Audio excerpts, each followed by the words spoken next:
Now, the Galileo Project, as we know, headed by Harvard astrophysicist Avi Loeb, is making the headlines lately for many reasons. The Galileo Project has gone mainstream from the Vegas sphere to Joe Rogan and NASCAR. This is a headline I never thought I would be putting together for you guys, but here we are nonetheless. Avi Loeb, director of the Galileo Project, announced that a new state of the art observatory has been installed atop the Las Vegas sphere. Equipped with dual infrared and visible light all-sky camera arrays, the system marks a major step forward in the scientific search for UFOs and potential ET technology. Together with two additional stations forming a precise triangle, the observatories can triangulate unidentified objects to determine their distance, speed, and acceleration with remarkable accuracy. Now, this news was broken on the Joe Rogan podcast this past week with Avi Loeb. So we're going to show a little clip about this, going further into how the Galileo Project got involved with the Vegas sphere. Has anyone been to that, by the way? Let me know in the chat. Suzanne has? Ooh, I got to hear about that after the commercial break. I want to hear what it's like. I know there's a lot of controversy with the Wizard of Oz that they showed there recently because they used like AI to create stuff. I don't know. I wasn't paying attention to it all, but I want to know what Suzanne was doing at the sphere. That's interesting. But let's hear why Avi Loeb was at the sphere on the Joe Rogan show, what the connections are with NASCAR, and what the hell is going on here. This is crazy, crazy stuff. All right, here we go. All right.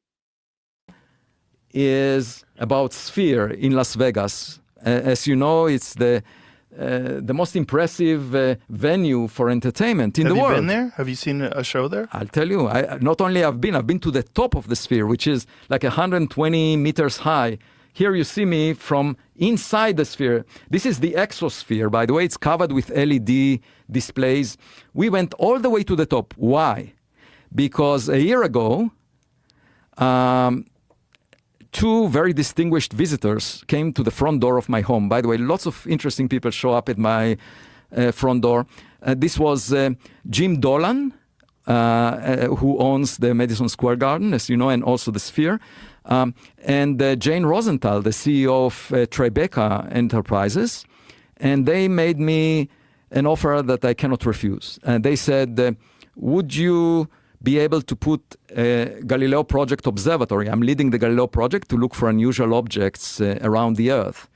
And they said, could you build an observatory on top of the Sphere? Because, you know, Jim Dolan really is interested in science and especially in finding, you know, whether there is some alien intelligence out there. And I said, of course, I will be delighted. So that was September 2024. 1 year after the Sphere was opened with a U2 concert, as you may know. I don't know if you've been there. Yeah, I've been there for the UFC.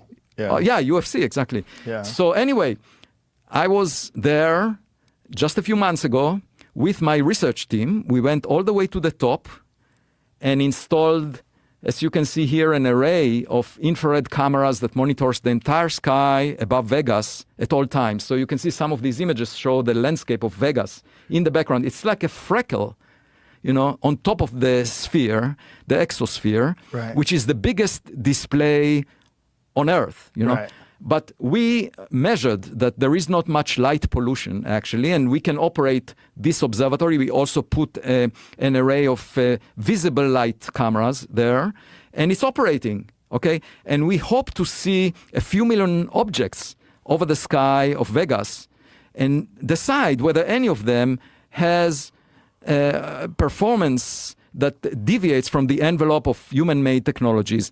How do we do that? We have the Sphere as one point, but then we put two copies of that observatory 10 kilometers away on a triangle. And that allows us to look at objects in the sky from different directions, just like we have two eyes, so we can gauge the distance.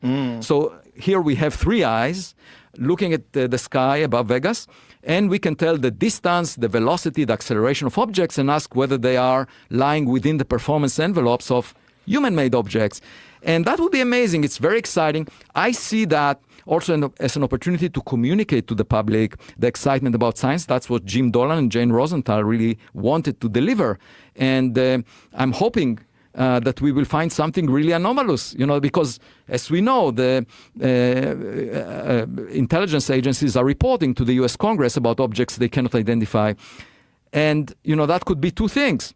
They're getting, the defense budget for 2026 is $1 trillion, okay? If they tell us that with $1 trillion, there are still objects they cannot identify above the US, they're not doing their job. They're not doing their job, and we should be worried. Who sent these objects? Could it be adversarial nations? Okay? That's one possibility which has to do with national security. The second possibility is that it's maybe something from outside of this Earth, which would be even more significant. So either way, we need to figure this out. And I don't think I'm wasting my time leading the Galileo Project to figure out whether there are anomalies that go beyond human-made technologies, because if it turns out that all the objects are human-made, I will be happy to deliver the set of sensors we developed with the machine learning software that we developed to the Department of War so that they can employ it for national security purposes. So my time was not wasted as a scientist. I'm doing something useful to society. Of course. The Department of War can use it. Have no problem. Everything made by humans, by the way, is boring as far as I'm concerned. I want to see something from outside the solar system, which is not what the government should be about. The government should worry about national security, not about what lies outside the solar system. That's my job definition as an astrophysicist, okay? And so I feel that this is worthy pursuing, but the Galileo Project is really the first organized project that constructed a reliable set of sensors in an observatory configuration that does systematic study of the sky to collect millions of objects in the sky per year. We have 3 observatories, one in Las Vegas, as I mentioned. And by the way, this is the first time it's mentioned publicly. So that's amazing. And another one in Massachusetts, and a third one in Pennsylvania. They were all funded by people who approached me and said, here is the money. Here is the money. Love it. It's so weird to hear the man who once said, I will never work with the government, now saying that he would easily hand over his technology to the Department of War. Dumbest fucking name I've ever heard. I'm sorry. Department of War. Give me a break. Yeah, exactly. Pat Gallagher. It's just weird. It's weird hearing him say, like, yeah, totally. Like, I'll give my technology to the Department of War. But the reason I'm bringing this up is because now that he has this array on top of the sphere, interesting, cool. It's being triangulated with 2 other observatories. Awesome. Like Galileo Project, I'm all for it.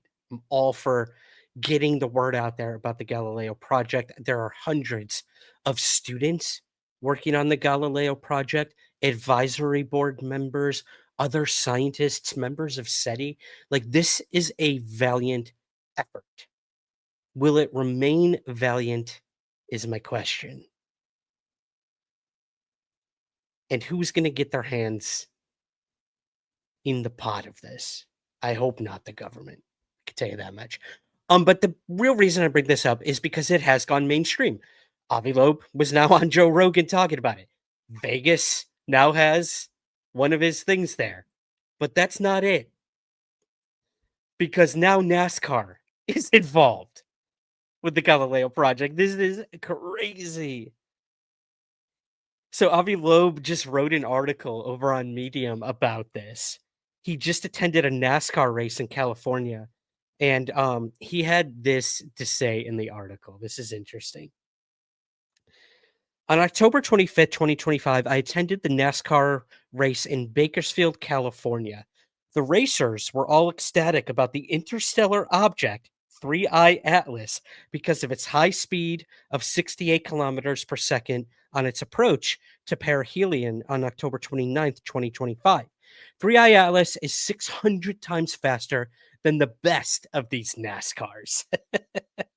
One of the qualified NASCAR racers, Alex Malik, was so impressed by the 8 anomalies of 3I Atlas described in my research that he chose to feature images of me and 3I Atlas on the hood of his car.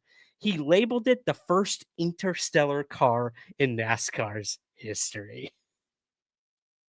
Alex got me into his car and taught me how to drive it while this crash course was filmed by Netflix for a documentary to be released in mid 2026. Next to Alex's car, I met one of the contenders to the NASCAR championship, Vito Cancela, a 14-year-old high schooler who started racing at age 4 following a family tradition. Let me see here. I told Vito that if he has any questions on how physics might help to enhance the performance of his car, I'd be glad to serve as a scientific advisor. Alex gave a brilliant tutorial on various techniques used to improve the performance of race cars. It occurred to me that there might be room for future improvements, taking advantage of small effects like heat redistribution on the expansion of the car's frame. So here you have Avi Loeb. Now he could be a pit crew member in NASCAR. He could completely revolutionize the speeds at which these NASCARs go. These stock cars, I should say. Crazy stuff. Here's the last paragraph from Avi Loeb's article because I love this. As I was leaving the parking lot, Alex and Vito came to shake my hand and they asked, "Is 3I Atlas a natural comet or alien technology? Just tell us." And Avi Loeb replied that a picture is worth 1,000 words. The highest resolution images of 3I Atlas were taken by the high-rise camera on board the Mars Reconnaissance Orbiter on October 2nd, with 30 kilometers per pixel and a first sideway view relative to the direction of the sun. Unfortunately, the release of this data is delayed by the US government shutdown. Womp womp. The disappointment on the faces of Alex and Vito made it clear that the delay is contradictory to the NASCAR spirit.